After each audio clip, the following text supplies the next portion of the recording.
मेरा नाम सुगंधा है। मैं अपने भाई भाभी के साथ रहती थी। मेरी उम्र 23 साल हो चुकी थी। मुझे अपने माता पिता बहुत याद आते थे, क्योंकि उनके होते हुए कभी मुझे प्यार की कमी नहीं हुई थी। वैसे तो मुझे मेरे भैया भी बहुत प्यार करते थे। भैया का नाम अंकित था। मैं उनसे उम्र में 4 साल छोटी थी, लेकिन जब से मेरी भाभी घर में आई थी, उन्हें मेरे और भैया के प्यार से बहुत जलन महसूस होती थी। भैया शुरू से ही मेरी हर ख्वाहिश पूरी किया करते थे। भाभी के आने के बाद जब भैया ने भाभी के जैसा सामान ही मुझे लाकर देना शुरू कर दिया, तो भाभी का मूड खराब हो जाता था। मगर भैया कहते थे कि मेरे लिए तुम दोनों ही बराबर हो। तुम मेरी पत्नी हो और सुगंधा मेरी इकलौती बहन है, इसलिए मैं दोनों के लिए एक जैसा ही सामान लेकर आ जाता हूँ। भैया ने हमेशा से ही भाभी से कहा हुआ था कि मेरी बहन के साथ कभी कोई गलत व्यवहार करने की कोशिश मत करना। मैं अपनी बहन से बहुत प्यार करता हूँ। बस भाभी इस बात से थोड़ी दबी हुई सी रहती थी। मेरे भैया बहुत अच्छे थे। भाभी का नाम आरुषि था। भाभी और भैया की लव मैरिज हुई थी। भैया ने उन्हें खुद पसंद किया था और मुझे मेरी दादी के साथ रिश्ता लेकर भेज दिया था। भैया भाभी का रिश्ता लगने के 6 महीने बाद ही दादी भी इस दुनिया से चली गई थी, जबकि मेरे माता पिता की 7 साल पहले मौत हो चुकी थी। मम्मी पापा के मरने के बाद भैया ने मुझे बहुत प्यार दिया था। मुझे अपनी भाभी से भी बहुत सारी उम्मीदें थी, लेकिन भाभी ने मेरी किसी भी उम्मीद को पूरा करके नहीं दिखाया। हाँ, मगर वो इतनी भी बुरी नहीं थी। फिलहाल जिंदगी जैसे तैसे गुजर ही रही थी। मेरे भैया ने मुझ पर कभी किसी तरह की रोक टोक नहीं की थी। हम अच्छे खासे खाते पीते लोग थे। मेरे भैया की नौकरी बहुत अच्छी थी। भाभी से घर का ज्यादा काम नहीं होता था और मैं भी ज्यादा काम नहीं कर पाती थी, इसलिए भैया ने घर में नौकर रखे हुए थे। हमारे घर में एक नौकर और 2 नौकरानियां काम करती थी। हमारे घर के सामने एक नया किराना स्टोर खुला था। सुना था कि इस लड़के ने अपने घर में ही किराना स्टोर कर लिया है, क्योंकि ये घर काफी समय से बंद पड़ा हुआ था। इस घर का मकान मालिक किसी और दूसरे मोहल्ले में रहता था। इस लड़के ने इस घर को भी खरीद लिया है और इसने बड़ा सा किराना स्टोर खोला था। मेरा कमरा दूसरी मंजिल पर बना हुआ था। मैं ज्यादातर घर में बोर होती रहती थी, इसलिए अपने कमरे की खिड़की में खड़ी हो जाती थी और बाहर का नज़ारा देखती रहती थी। लेकिन पिछले कई दिनों से मेरे मामा की बेटी की शादी की तैयारियां चल रही थी, इसलिए मेरा घर से निकलना बहुत ज़्यादा हो रहा था। एक दिन मेरी नज़र उस किराना स्टोर वाले लड़के पर चली गई। वो तो बहुत ही अच्छा था। ना जाने क्यों उसे देखकर मेरा दिल उस पर फिदा हो गया था। मैं अक्सर खिड़की से उसे देखा करती थी। वो मोहल्ले के कुत्तों का बहुत ख्याल रखता था। उनको अपनी दुकान से निकालकर ब्रेड दे दिया करता था, इसलिए सुबह सवेरे उसके किराने स्टोर के बाहर ही कुत्तों का झुंड खड़ा हो जाता था और जब वो उन्हें ब्रेड खिला दिया करता था, वो कुत्ते खामोशी से वहां से चले जाते थे। ऐसे लोग मुझे बहुत पसंद थे, जो ज्यादातर लोगों की मदद किया करते थे। मैंने देखा था कि उस लड़के के किराना स्टोर पर बहुत सारे भीख मांगने वाले लोग भी आया करते थे। वो उनको भी खाली हाथ कभी नहीं जाने देता था। मैं उसे देखती रहती थी और मन ही मन उसे देखकर मुस्कुराती रहती थी। एक दिन मैं उसे खिड़की से ही बड़े गौर से देख रही थी, जब अचानक उसकी नज़र मुझ पर चली गई। मैं उसे देखकर फौरन ही खिड़की से हट गई थी। फिर उसके बाद से वो नोटिस करने लगा कि मेरी नज़र उस पर ही रहती है। वो कभी कभी देखकर मुझे मुस्कुराया भी करता था। मैं घर से बाहर निकलती तब भी वो मुझे बड़े गौर से देखता था। शादी के दौरान मैं घर से तैयार होकर ही निकल रही थी और फौरन भैया की गाड़ी में बैठ जाती थी। जब तक हमारी गाड़ी उसकी दुकान को पार करके आगे बढ़ जाती, तब तक वो लगातार मुझे देखता ही रहता था और मुस्कुराता रहता था। न जाने ऐसा क्यों था, क्यों मैं उससे मोहब्बत करने लगी थी, क्यों मैं उसे पसंद करने लगी थी। क्या वो भी मुझे पसंद करता था? आखिर वो मुझे देखकर क्यों मुस्कुराता था और मैं भी उसे देखकर क्यों शर्मा जाती थी? ये सारे सवाल मेरे दिमाग में घूमते रहते थे। उसका नाम अभिषेक था। हमारे घर राशन का जितना भी सामान आता था, वो उसके ही किराना स्टोर से आता था, क्योंकि उसका किराना स्टोर काफ़ी बड़ा था। वैसे तो मैं ज़्यादा किसी से बातचीत नहीं करती थी, लेकिन हमारे घर में जो 2 नौकरानियाँ थीं, रीमा और पिंकी, वो दोनों मेरी ही उम्र की थी। भैया ने रीमा को भाभी के कामों के लिए लगाया हुआ था और पिंकी को मेरे कामों के लिए। पिंकी ज़्यादातर मेरे साथ रहती थी, मेरे सारे कामकाज किया करती थी, जबकि रीमा भाभी के साथ रहती थी। भाभी ने तो उसे अपनी छोटी बहन बना लिया था। वो तो उसके साथ हमेशा मार्केट जाती रहती थी। भैया भाभी की शादी के 2 साल बाद ऊपर वाले ने उन्हें औलाद की खुशी दी। तब से और भाभी को रीमा का सहारा मिल गया था, क्योंकि रीमा उनके बच्चे को संभाल लिया करती थी और भाभी को जहाँ जाना होता वो रीमा को लेकर चली जाती थी। हमारे घर का नौकर गुरप्रीत जो पंजाब के एक छोटे से गांव से आया था। हम लोग प्यार से उसे गुड्डू कहकर बुलाते थे। वो बहुत ही अच्छा लड़का था। घर से बाहर के जितने भी काम होते थे वो सारे ही काम गुड्डू किया करता था। यहाँ तक कि दोपहर के समय भैया के ऑफिस में लंच भी वही देकर आता था। घर में पकने के लिए सब्जियां भी वही लेकर आता था। जिंदगी बस इसी तरह से गुजर रही थी। एक दिन मैं खिड़की में खड़ी हुई थी जब मुझे पिंकी ने देख लिया। वो मेरे पास आई और कहने लगी कि दीदी, खिड़की में खड़े खड़े क्या मुस्कुरा रही हो? मैंने कहा कि कुछ नहीं, तुम्हें पता तो है कि मैं सारा दिन बोर होती रहती हूँ। भाभी मुझे घर से बाहर निकलने नहीं देती। उनका कहना है कि ज़्यादा सहेलियों से मेलजोल रखने की ज़रूरत नहीं है और मैं खुद भी बिहेवियर की ऐसी नहीं हूँ जो आवारा लड़कियों की तरह घर से बाहर फिरती फिरूँ। मुझे अपने घर में ही बहुत सुकून मिलता है। मेरे पास मोबाइल भी नहीं है, घर में कोई लैंडलाइन नंबर भी नहीं है जिससे अपनी किसी दोस्त या रिश्तेदार से बात कर लिया करूं। एक तुम ही तो हो जिससे मैं अपने दिल का बोझ हल्का कर लेती हूँ, जिससे बातें कर लेती हूँ, जिसके साथ काम में हाथ बटा देती हूँ। वो मुझसे मुस्कुराकर कहने लगी कि जी ये सब तो ठीक है, लेकिन आप ये बताओ कि आप खिड़की से बाहर झाँक कर क्यों मुस्कुरा रही थी? मैंने कई बार नोटिस किया है आप किसी को देखती हो या फिर किस बात पर मुस्कुराती हो। मैं सब कुछ जानना चाहती हूँ। मैंने कहा किसी को नहीं, बस ऐसे ही बाहर देखती हूँ कि बाहर की दुनिया कितनी हसीन है। बस यही सब देखकर अपने ही मन में मुस्कुराती रहती हूँ। कई दिन इसी तरह से गुजर गए थे। मैं और अभिषेक एक दूसरे को सिर्फ नजरों से ही जानते थे।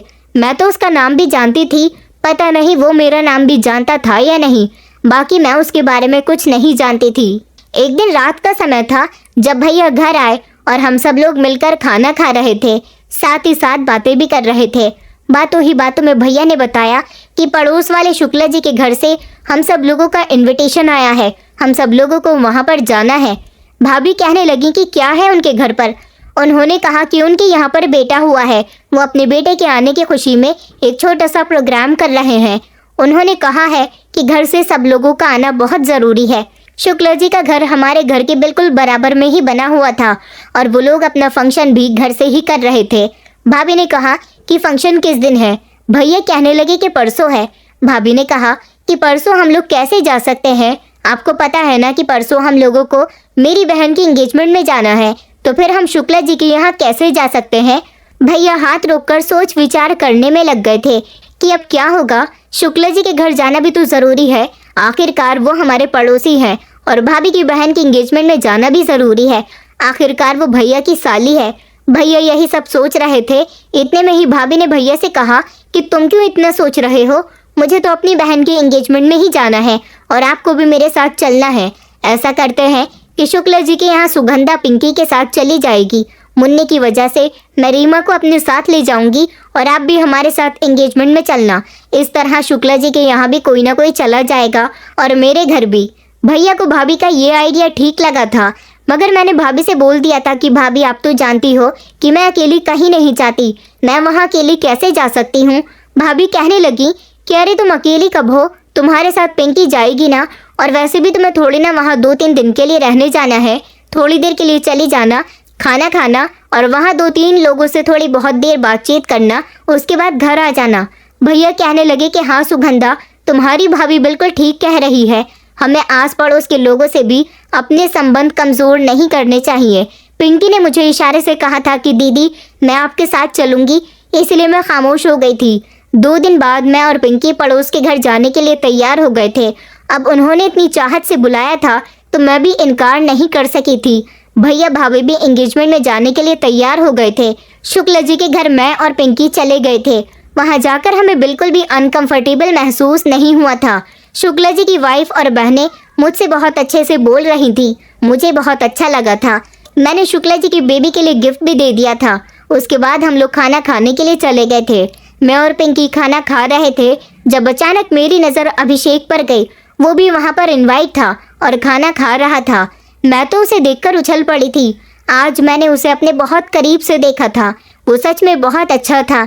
उसने भी जब मुझे शुक्ला जी के घर में देखा तो वो मुझे देखकर खुश हो गया था। ऐसा लग रहा था जैसे इशारे से मुझसे कुछ कहने की कोशिश कर रहा है। वहाँ पर ज़्यादा लोग होने की वजह से मैंने उसे इग्नोर करने की कोशिश की थी, लेकिन अब मैं समझ गई थी कि वो मुझसे मोहब्बत करने लगा है। मैं भी तो उससे दिल ही दिल में मोहब्बत कर रही थी। उस दिन तो हम लोग शुक्ला जी के घर से वापस आ गए थे। मगर मैं बहुत खुश थी। हमारे आने के थोड़ी देर बाद ही भैया भाभी भी घर के अंदर दाखिल हुए।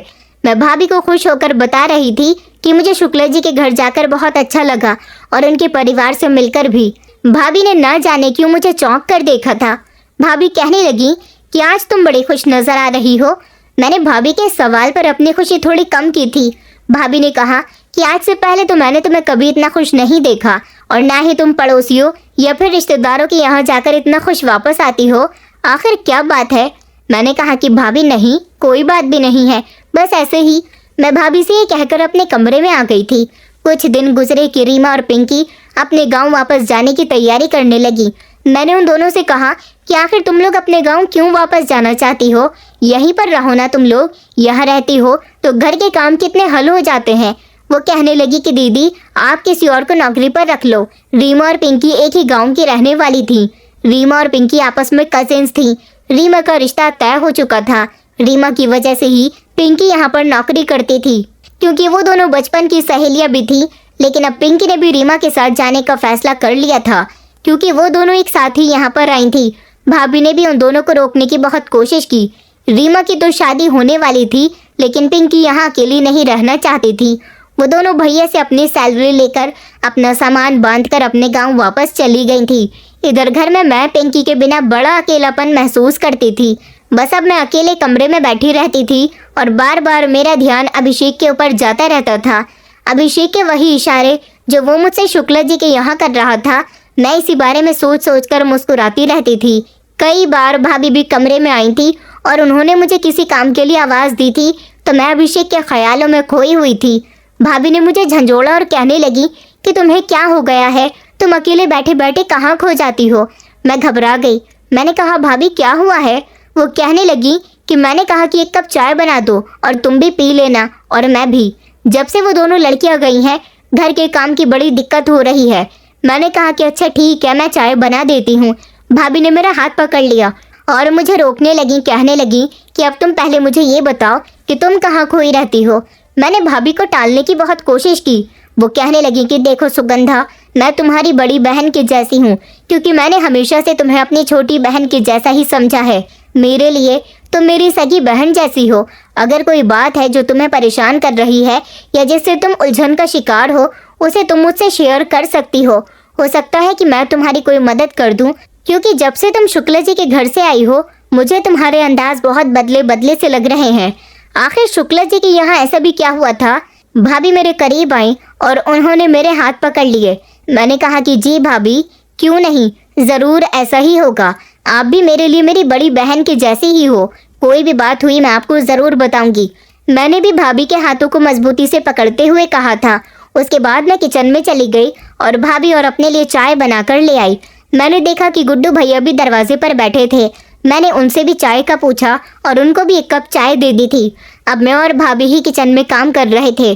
भाभी ने भैया को बोल दिया था कि नौकरानी का बंदोबस्त कर ले और हर बार की तरह 2 नौकरानियों का ही बंदोबस्त होना चाहिए, क्योंकि घर के काम बहुत ज़्यादा हैं। भाभी को अपने बेटे का ख्याल रखने के लिए भी अलग से एक नौकरानी की ज़रूरत है, लेकिन अभी नौकरानी का बंदोबस्त नहीं हो पा रहा था। इसलिए भाभी और मुझे मिलकर घर के सारे काम करने पड़ रहे थे। मैं तो खामोशी से घर के काम कर लिया करती थी, मगर भाभी काम करते करते बहुत गुस्सा होती रहती थी। मुझे भाभी से अब डर लगने लगा था, क्योंकि वो मेरे कमरे में बार बार किसी न किसी काम के लिए आती जाती रहती थी। इसलिए मैं कमरे का दरवाज़ा बंद करने के बाद ही खिड़की में खड़े होकर अभिषेक को देखती थी।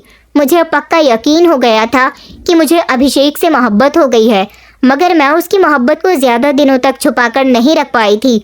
उसकी मोहब्बत मेरी आंखों में दिखाई देने लगी थी। मेरी बातों में खुद ब खुद उसका जिक्र होने लगा था। भाभी का ध्यान अब हर बार फिर से मेरी तरफ हो चुका था। सुगंधा सुगंधा, मैं कब से तुम्हें आवाज़ें दे रही हूँ, दूध उबल उबल कर बह गया है। भाभी कहने लगी कि देखो तुमने क्या हाल कर दिया है। दूध उबलकर सब बाहर आ गया, सारा किचन गंदा हो गया। तुम्हारा ध्यान कहाँ चला जाता है? तुम तो मुझे बिल्कुल दीवानी लगने लगी हो। मैं दूध रखकर चूल्हे पर अभिषेक के ख्यालों में इतनी गुम हो गई थी कि बिल्कुल भूल गई थी मैंने चूल्हे पर दूध चढ़ाया हुआ है। भाभी ने मुझे झंझोड़ते हुए ख्यालों की दुनिया से बाहर निकाला था। भाभी मुझे ढेर सारी बातें सुना रही थी, साथ ही साथ ये भी कह रही थी कि मैंने तुमसे कई बार कहा है, अगर तुम किसी वजह से परेशान हो तो मुझे बता सकती हो, मगर नहीं, तुम तो पता नहीं किसके ख्यालों में खोई रहती हो और काम बिगाड़ती रहती हो। अब मैं हार गई थी और मैंने भाभी से कहा कि भाभी मुझे आपसे कुछ ज़रूरी बात करनी है। कुछ सोचते हुए मैंने भाभी से कहा था, मुझे लगा कि अब समय आ गया है कि मुझे भाभी को सब कुछ बता देना चाहिए। इसलिए मैंने भाभी को अपनी पसंद के बारे में सब कुछ बताया था। लेकिन मैं नहीं जानती थी कि ये मेरी ज़िंदगी की सबसे बड़ी गलती होने जा रही है। कोई अपनी होती तो शायद मेरी बात को अपने दिल में दबा लेती, मगर भाभी तो भैया की पसंद की थी और मुझे ज़्यादा पसंद नहीं करती थी। मुझे तो पता भी नहीं था कि जो बात मैं भाभी को अपनी हमदर्द समझकर बता रही हूँ, भाभी मेरी इस बात को दबा लेंगी और इसे मेरी कमज़ोरी बताकर मेरे खिलाफ इस्तेमाल करेंगी। भाभी कहने लगी कि हाँ हाँ बोलो सुगंधा, क्या बात है, सब ठीक तो है ना। भाभी शायद इसी इंतज़ार में थी। वो फ़ौरन से मुझे लेकर बाहर सोफे पर आकर बैठ गई थी और मुझसे पूछने लगी। मैंने भाभी से कहा कि भाभी आप पहले वादा कीजिए, आप भैया को कुछ भी नहीं बताओगी। मैंने भाभी से वादा लिया। भाभी कहने लगी कि तुम्हें जब मुझ पर भरोसा ही नहीं है तो मत बताओ। भाभी ने थोड़ा गुस्से भरे अंदाज में कहा था और फिर उठकर वहाँ से जाने लगी थी। मैंने उनका हाथ पकड़ लिया। मैंने कहा कि नहीं भाभी, ऐसी बात नहीं है, मुझे तो सबसे ज़्यादा भरोसा आप पर ही है। मैंने भाभी से कहा तो भाभी थोड़े नखरे दिखाती हुई वापस से बैठ गई थी। कहने लगी कि अरे ओ पगली, मैंने तुम्हें अपनी बहन कहा है और बहनें भी कभी बहन का राज फाश करती हैं क्या? जो भी बात है तुम खुलकर मुझे बता सकती हो। भाभी ने मुझसे कहा तो मेरी हिम्मत और ज़्यादा बढ़ गई थी। मैंने घबराते हुए कहा कि भाभी दरअसल बात यह है कि मुझे किसी से मोहब्बत हो गई है। मैंने सर झुकाते हुए कहा था। भाभी ने चौंकते हुए कहा कि क्या? भाभी के मुंह से हैरत से निकला था। उनकी हैरानगी ठीक थी क्योंकि उन्हें मेरे साथ काफ़ी साल हो चुके थे। मैंने आज तक कभी भी उनसे ऐसी कोई बात नहीं कही थी और ना ही मेरे अंदर चालाक लड़कियों जैसी कोई चालाकी थी। मैं एक शरीफ और सुलझी हुई लड़की थी जिसके मुंह से मोहब्बत के बारे में सुनकर भाभी हैरान रह गई थी। मैंने कहा कि जी भाभी ये सच है। मैंने झुकी हुई गर्दन और झुका ली थी। भाभी कहने लगी कि कौन है वो खुशनसीब? वो बहुत मोहब्बत से पूछ रही थी। इस समय वो मुझे मेरी दोस्त की तरह लगी थी। मैंने उनको बताया कि हमारे घर के सामने जो लड़का रहता है वो। भाभी कहने लगी कि अच्छा वो जनरल स्टोर वाला लड़का जो दिखने में बेहद स्मार्ट है और शर्मा शर्मा कर बात करता है। मैंने शर्माते हुए कहा कि जी भाभी वही। वो कहने लगी क्या तुम उससे बातें करती हो? क्या मिलने भी गई हो? मैंने कहा कि नहीं नहीं भाभी, मैं उससे बातें कैसे कर सकती हूँ? मेरे पास तो ना मोबाइल है और ना ही मैं घर से बाहर निकलती हूँ जो मैं उससे मिलने जाऊँगी। भाभी कहने लगी तो फिर कैसे तुम्हें उससे मोहब्बत हो गई? मैंने कहा मैं उससे दिल ही दिल में मोहब्बत करने लगी थी। उसे खिड़की से नीचे उसकी दुकान में बैठा हुआ देखती रहती थी। एक दिन उसकी नज़र मेरी तरफ चली गई तो फिर उसने नोटिस करना शुरू कर दिया कि मैं उसे देखती रहती हूँ। उसके बाद से वो भी मुझे देखने लगा। हम लोग आपस में एक दूसरे को देखकर मुस्कुराते रहते थे। और आपको याद है शुक्ला जी के यहाँ भी वो आया था और उसने वहाँ भी मुझे मुस्कुराकर कुछ इशारा किया था। तभी से मैं समझ गई थी कि मेरी तरह उसे भी मुझसे मोहब्बत है। मेरी बात सुनकर भाभी कहने लगी कि तुम सच में पागल हो गई हो सुगंधा। भाभी ने हंसते हुए कहा था। फिर भाभी ने मुझसे कहा कि चलो कल उस लड़के के घर चलते हैं, उसकी माँ से बात करते हैं। सुना है कि उसकी माँ और वो ही उस घर में रहते हैं। मैंने झट से भाभी से इनकार कर दिया। मैंने कहा भाभी नहीं, मैं उसके घर नहीं जाऊंगी। भाभी ने तो बहुत कोशिश की थी उसके घर मुझे ले जाने की, लेकिन मेरी वजह से ना तो वो जा सकी और ना ही मैं। मगर हर दूसरे तीसरे दिन भाभी मुझसे उसके घर जाने की फरमाइश करती रहती थी। फिर एक दिन उन्होंने ज़बरदस्ती मुझे अपने साथ तैयार कर ही लिया था और कहने लगी कि सुना है इसकी माँ की हमेशा तबीयत खराब रहती है, चलो पड़ोसी ही तो पड़ोसी के काम आते हैं, इसकी माँ की तबीयत देखने के लिए चलते हैं। मैंने भाभी से बहुत मना किया था, लेकिन फिर भी वो मुझे ज़बरदस्ती उसके घर ले गई। उसने मुझे अपने स्टोर से अपने घर के दरवाजे पर खड़ा हुआ देख लिया था। वो कुछ नहीं बोला था क्योंकि मेरे साथ भाभी थी। हमने उसके घर का दरवाज़ा बजाया और फिर हम घर के अंदर चले गए थे। घर में उसकी माँ थी। भाभी ने बताया कि हम आपके सामने वाले घर में ही रहते हैं। उसके बाद भाभी उसकी माँ से बातें करती रही। मैं उसके घर में ही बैठी रही थी। उसे पता चल गया था कि मैं उसके घर में आई हुई हूँ, इसलिए वो बहाने से घर के अंदर आया और मुझे देखकर मुस्कुराता हुआ कमरे में चला गया था। भाभी अभिषेक की माँ से बातें करती रही और साथ ही साथ वो मुझे भी कोहनी मार रही थी। अभिषेक की माँ ने बातों ही बातों में बताया कि हम यहाँ अभी कुछ दिनों पहले ही आए हैं। ये बात तो हम लोग पहले से ही जानते थे, मगर उन्होंने बताया कि मैं हमेशा बीमार रहती हूँ। मैं अपने बेटी की शादी जल्द ही करना चाहती हूँ ताकि बहू घर में आ जाए और मेरी सेवा करने लगे। ये बात सुनकर भाभी ने मुझे मुस्कुराकर देखा। मैं भी शर्मा गई थी। उसके बाद हम लोग अपने घर वापस आ गए थे। उस दिन के बाद से ही भाभी ने मेरा पीछा ले लिया था। वो किसी न किसी बात पर अभिषेक का नाम ले लेती और मुझे तंग करने में या छेड़ने में कोई कसर नहीं छोड़ती थी। अभी भी हम दोनों एक दूसरे को लगातार देखते ही रहते थे। मैं बस यही अफसोस करती थी कि काश मेरे पास मोबाइल होता तो मैं भी अभिषेक से बात कर लिया करती, मगर मुझे भैया से डर लगता था। अगर भैया को पता चल गया कि मेरी बातचीत अभिषेक से होती है तो ना जाने उनका क्या रिएक्शन होगा। रिएक्शन तो उनका बहुत गुस्से भरा ही होने वाला था। मुझे अच्छा लगता था जब अभिषेक गर्दन उठाकर ऊपर की तरफ मुझे देखा करता था। मैं चाहती थी कि वही मुझे प्रपोज करे, लेकिन वो भी अभी कोई बात नहीं कर रहा था। न जाने हम दोनों के नसीब में क्या लिखा हुआ था। क्या हम दोनों एक दूसरे को देखकर ही गुजारा करते? वक्त इसी तरह से गुजरता जा रहा था। एक दिन मैंने देखा कि दोपहर के 2 बज गए थे, लेकिन अभी तक अभिषेक ने अपना किराना स्टोर नहीं खोला था। ये सब देखकर मैं हैरान हो रही थी, क्योंकि पहली बार ऐसा हुआ था जब उसकी दुकान बंद हो। वो तो हर रोज ही दुकान खोला करता था। न जाने ऐसा भी क्या हो गया था। मैं बहुत परेशान हो रही थी। सारा दिन गुजर गया था, मगर मुझे अभिषेक कहीं नजर नहीं आ रहा था। मैंने अपने दरवाजे की तरफ जाकर अभिषेक के दरवाजे की तरफ देखा तो उसके घर के दरवाजे पर भी ताला लगा हुआ था। वो कहाँ चला गया था? मैं इतनी बेचैन हो रही थी कि मुझे बेचैन देखकर गुड्डू भैया कहने लगे कि क्या हुआ है दीदी, कोई परेशानी है क्या? मैं भी दरवाजे पर ही खड़ी हुई थी। मैंने पीछे की तरफ देखा कि कहीं भाभी तो मुझे गुड्डू भैया से बात करते हुए नहीं देख रही। मैंने गुड्डू भैया से खामोशी से पूछा, क्या आप मुझे एक बात बता सकते हो? वो कहने लगे कि हाँ दीदी पूछो, क्या बात है? मैंने कहा कि ये सामने वाला किराना स्टोर आज बंद क्यों है? उन्होंने कहा कि पता नहीं, सुना है कि कल रात घर में माँ जी की तबीयत बहुत खराब हो गई थी, शायद उन्हें अस्पताल लेकर गए हुए हैं। आपको क्या कोई काम था? मैंने कहा कि हाँ मुझे कुछ सामान मंगवाना था। वो कहने लगे कि आप मुझे लिस्ट दे दीजिए, मैं आपको बाजार से लाकर दे देता हूँ, मगर मैंने उन्हें टाल दिया था। मुझे ऐसा लगा 1 या 2 दिन में अभिषेक वापस आ जाएगा, मगर 2 दिन गुजर गए थे, वो अभी तक नहीं आया था। लेकिन गुजरते हुए दिनों के साथ मैं अपने भाई के अंदर बहुत बदलाव देख रही थी। भैया मुझसे बहुत उखड़े से रहते थे और मुझसे कहते कि घर के अंदर ही रहा करो, ज्यादा घर से बाहर मत निकला करो। वो मुझसे ऐसा क्यों कह रहे थे? वो तो ये बात अच्छे से जानते थे कि मैं घर से ज्यादा बाहर जाती ही नहीं थी। कई दिनों तक मैंने भैया का इसी तरह का बिहेवियर बर्दाश्त किया था। एक दिन तो भाभी ने भी मुझसे कहा कि मुझे ऐसा लगता है जैसे तुम्हारे भैया को अभिषेक और तुम्हारे बारे में पता चल गया है। मैंने कहा कि भाभी, उनको ऐसे कैसे पता चल सकता है? इस बारे में तो सिर्फ आप और मैं ही जानते हैं। मैंने परेशानी से कहा तो भाभी कहने लगी कि अच्छा परेशान मत हो, अगर ऐसी वैसी कोई बात भी हुई तो तुम्हारे भैया मुझसे बात जरूर करेंगे, मैं सब कुछ संभाल लूंगी। उन्होंने मुझे तसल्ली दी थी। भैया तो हमेशा गुस्से में रहने लगे थे, पता नहीं उन्हें क्या हो गया था। और भाभी थी कि भैया के ऐसे बिहेवियर पर मुझे डांटा करती थी, कहती थी कि ये तुमने कैसा तमाशा लगाया हुआ है, तुम्हारी वजह से घर का सारा माहौल डिस्टर्ब हो गया है। तुमने अगर कोई ऐसा वैसा काम किया है तो बता दो, तुम्हारे भैया हमेशा गुस्से में रहने लगे हैं। कोई तो बात है जो उन्हें इतना गुस्सा आता है, वो पागल तो नहीं है जो बेवजह ही घर का माहौल खराब करते रहेंगे। भाभी की बातें सुनकर मुझे बहुत दुख हुआ था। भाभी मुझ पर ये किस तरह का इल्जाम लगा रही थी? मैंने तो कुछ भी नहीं किया था। और फिर कई दिनों से तो अभिषेक भी दिखाई नहीं दे रहा था। अब भैया और भाभी के बीच न जाने किस बात पर झगड़ा रहने लगा था।